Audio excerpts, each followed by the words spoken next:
En fait, elle a ajouté déjà le côté spectacle, tout simplement dans un théâtre. Parce que quand tu es danseur, en gros, entre guillemets, soit clubbing ou soit dans la rue, t'as pas la même approche que quand tu es sur une scène. C'est pas pareil, c'est pas la même chose, tu danses pas pareil. Je veux dire, clairement, dans un battle, t'es dans l'affrontement, t'es dans le surpassement, etc. T'es dans la personnalité, etc. Mais sur une scène, c'est vraiment le côté artistique, le côté on va chercher à se faire ressentir tout un tas d'émotions. C'est différent en fait. Elle a apporté le côté scénique. Et donc de ce fait-là, ce travail-là, il se ressent dans le travail de groupe pour des battles ou d'autres choses derrière. Peut-être ça donne aussi envie à un certain de faire de la création, d'avoir un regard aussi sur les vidéos, de savoir peut-être si tu as un spectacle, comment l'éclairer, d'avoir aussi des contacts, de se faire un réseau. Autant que Vertified pour les battles, elle c'est la première à avoir pris des gens de l'électro. Et les avoir mis sur scène, quoi, et leur dire que vous pouvez faire en fait de ça un métier, tout simplement, tu vois. Je pense qu'avant elle, personne n'avait cette vision de en fait je peux bosser avec ça, en fait je peux travailler, être artiste à part entière. C'est une chorégraphe qu'elle a du coup travaillé dans la plutôt chorégraphe de danse contemporaine, qui a aussi ses influences à elle, qui a travaillé avec le hip-hop et plein d'autres choses. Et qui a beaucoup d'expérience, qui sait aussi mettre en scène, qui sait aussi sublimer un spectacle par la lumière, donc il y a une vraie vision aussi de comment mettre la danse au plateau, dans l'espace. Nous, ça c'est des choses qu'on ne sait pas faire. Enfin, on a fait des chorés dans les battles, mais c'est pas le même niveau que de faire un spectacle d'1 heure. Nous on fait des chorés qui durent 8 x 8, quoi, qui dure 64 temps. Le côté aussi danser sur des musiques classiques. Je veux dire, avant ça s'était jamais fait en électro. Je veux dire. Ou s'il y en a qui l'avaient fait, j'étais pas au courant, mais clairement c'est avec elle que ça s'est vraiment développé, qu'on a vu des chorégraphies carrément sur de la musique classique, quoi. Ça en est arrivé à une partie lente dans le spectacle où on s'est mis à danser sur du Chopin.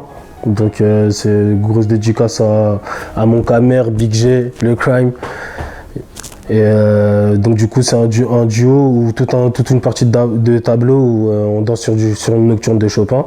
Et donc c'est vraiment très paradoxal pour nous, en mode on est des Kemet, Africa is the future, on danse électro, on a ce côté polyvalent. Mais elle nous a dit, faites pas les mythos, faites ce que vous avez à faire, mais juste laissez-vous porter par la musique. Et à partir de ce moment-là, on avait déjà cet éveil, mais on a encore plus pris conscience. Et elle a aussi fait en sorte que les gens qui sont là à dire mais ça ressemble à quoi ça, mais ça s'appelle comment, mais je sais pas quoi, il y a des gens qui nous ont vus sur scène et qui sont mis à pleurer parce qu'ils ont vu le truc, ça les a vraiment touchés. On a compris, on n'a pas compris, on savait qu'on avait dans les mains un art vraiment très puissant. Et on est aussi vraiment très fiers du fait que ça de la danse électronique, ça danse sur de la musique électronique. Donc pour le coup, parfois on a même un peu, j'appelle ça ce côté un peu extrémiste où nous on sent bien que quand c'est de l'électro, c'est du 128 ppm, du 132 quand ça boum boum boum. Mais on a aussi elle nous a aussi bien aidé sur la composition des musiques en essayant de s'adapter à notre rythme, en essayant de ramener d'autres couleurs, d'autres touches. Et forcément, quand tu rajoutes ça, tu rajoutes tout un tas de trucs. Tu rajoutes une grandeur dans le mouvement, tu rajoutes un aspect corporel. T'as tout un truc qui fait que ça fait évoluer la danse aussi, ça. Elle a apporté un spectacle. Dans un spectacle, t'as une histoire. Ça raconte quelque chose, et ça donne un sens. Et elle a apporté tout ça, en fait. Même à partir de rien, par rapport à notre corps, à notre gestuelle et par rapport aussi à ce qu'elle avait dans la tête et ce qu'elle voit de nous en tant qu'artistes qui avons entre guillemets des super pouvoirs, elle arrive à vraiment mettre en valeur nos super pouvoirs. Donc, par exemple, quand on est sur scène et qu'on fait une grosse contorsion et que tu vois en nombre un truc place, certes de nos jours, c'est en termes de budget, maintenant il y a la 5G, il On peut faire des trucs encore beaucoup plus ouf, mais rien qu'avec le côté pur et authentique de notre style et de notre danse, on arrive à faire des trucs de ouf. La collaboration avec Blanca, ça a montré aux danseurs électro qu'en fait c'était possible de devenir vraiment artiste de danse électro. C'est vraiment que des gens se sont dit, en fait, je peux proposer mes services dans différents spectacles, dans des pubs, dans des clips, etc. Je peux vraiment en faire un métier, quoi. Il y avait beaucoup de gens qui voyageaient, mais voilà, pour les événements Vertifight, Vertifight Espagne, après il y avait certains pôles, enfin comme la Russie, etc., où ça marchait déjà bien, donc les gens ils étaient déjà invités à venir donner des stages, etc. Mais il n'y avait pas ce truc-là où il y avait vraiment ce côté spectacle, en fait. En fait, je dirais que grâce à cette collaboration, les gens, ils ont pris confiance en eux. En fait, ils se sont dit, mais en fait, tout ce qu'on nous dit, c'est des conneries. En fait, notre truc, c'est une vraie danse. En fait, regarde, il y a une chorégraphe qui s'y intéresse, elle le met en scène, il y en a, ils sont carrément devenus intermittents avec Blancali. Ils se disent, finalement, de la danse, il y a moyen d'avoir un revenu régulier sur 1 an, du moins. Et de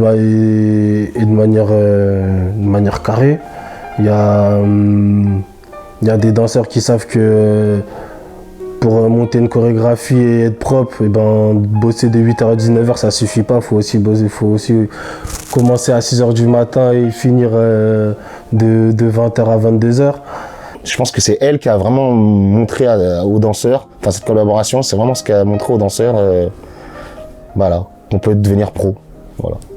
Elle a permis d'apporter quelque chose d'artistique, mais elle a permis aussi de diffuser la culture, parce qu'on parle aussi de plateaux TV à France 2, donc il y avait quand même Sur On n'est pas couché, tout ça, donc ça a quand même des spectateurs, pas forcément que des jeunes, donc ça a permis de diffuser la culture à la télé. Mais disons qu'au cinéma, via le film Electromatrix, de faire connaître aussi aux plus curieux ce que ça peut être l'électro. Et là, elle a refait un spectacle qui s'appelle Électrique, qui tourne encore aujourd'hui. Donc je pense que ça fait quand même quelques années qu'elle permet aussi de promouvoir la danse électro. Le fait qu'il y ait une chorégraphe de renom quand même qui s'y intéresse, d'un coup, tu fais en fait c'est peut-être pas de la merde, tu vois. Et tu peux le dire à tous ceux qui connaissent Blancali, mais je te parle des gens lambda. Ils connaissent Blancali, ils se disent Blancali met en scène l'électro, ça doit être bien. Et puis en fait les gens du coup viennent voir et puis ils se rendent compte que c'est stylé, que ça a évolué, que c'est fort, que en fait pour le faire faut du travail. C'est pas t'arrives et tu fais ton truc, non, tu travailles autant qu'un danseur classique, qu'un danseur hip-hop, qu'un breaker, que tout ce que tu veux, c'est des heures de travail. C'est un exemple pour de nombreuses personnes, c'est cette dame-là. Et c'est vraiment un gros blaze. Et comme je disais, elle a donné aussi envie aux gens de vouloir bosser avec nous. Elle nous a donné la possibilité de montrer aux gens qu'on était fiables, qu'on était bankable, que t'es dans le game, poto. Dédicace Anthony Egea aussi, il a fait une création. Anthony Egea, qui est chorégraphe de la compagnie Révolution, qui est basée à Bordeaux, qui a fait un spectacle qui s'appelle Bliss, qui parlait un peu, pareil, du clubbing, tout ça, dans lequel il y avait Goku, il y avait Miel, et il y avait aussi Skips. On bosse vraiment dans le milieu de la danse. Et au-delà des battles et du côté on s'éclate, c'est boîte de nuit, c'est le lifestyle, c'est trop marrant, etc. C'est vraiment du travail, donc c'est vraiment du 24h sur 24. Je pense qu'elle a peut-être suscité des vocations peut-être de chorégraphie chez certains danseurs, je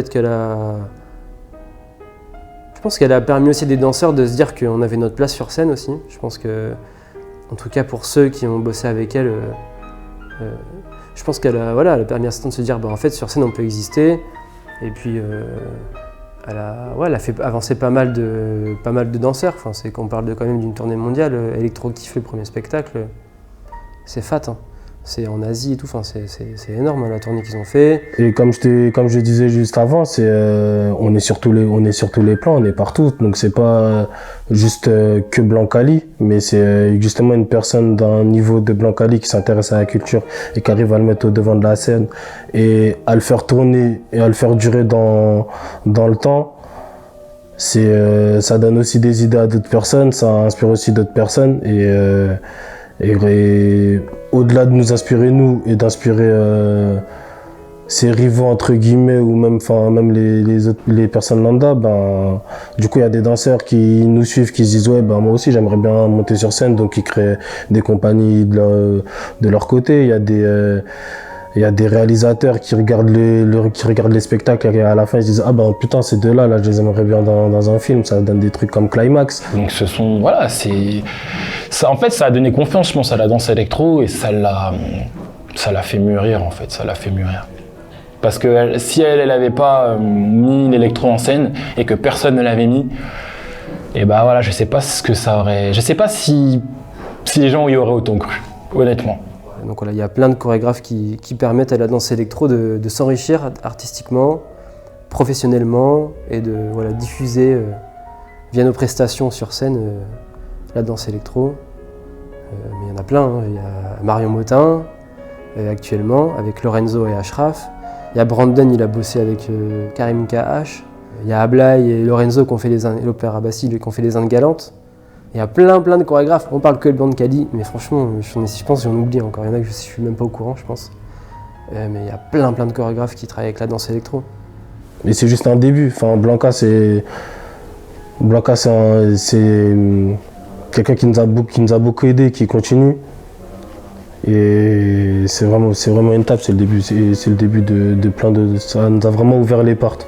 Nous a ouvert des portes et nous a fait découvrir, mettre le doigt dans la soupe et dans un univers où peut-être on l'avait, mais on avait pris juste une gorgée avec une cuillère et puis là on nous a dit non, vous inquiétez pas, vous pouvez y aller à la paille, vous pouvez prendre une bouteille, vous pouvez...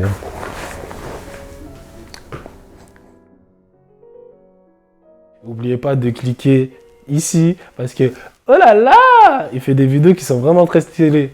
Allez, je vous kiffe les gars. Peace out.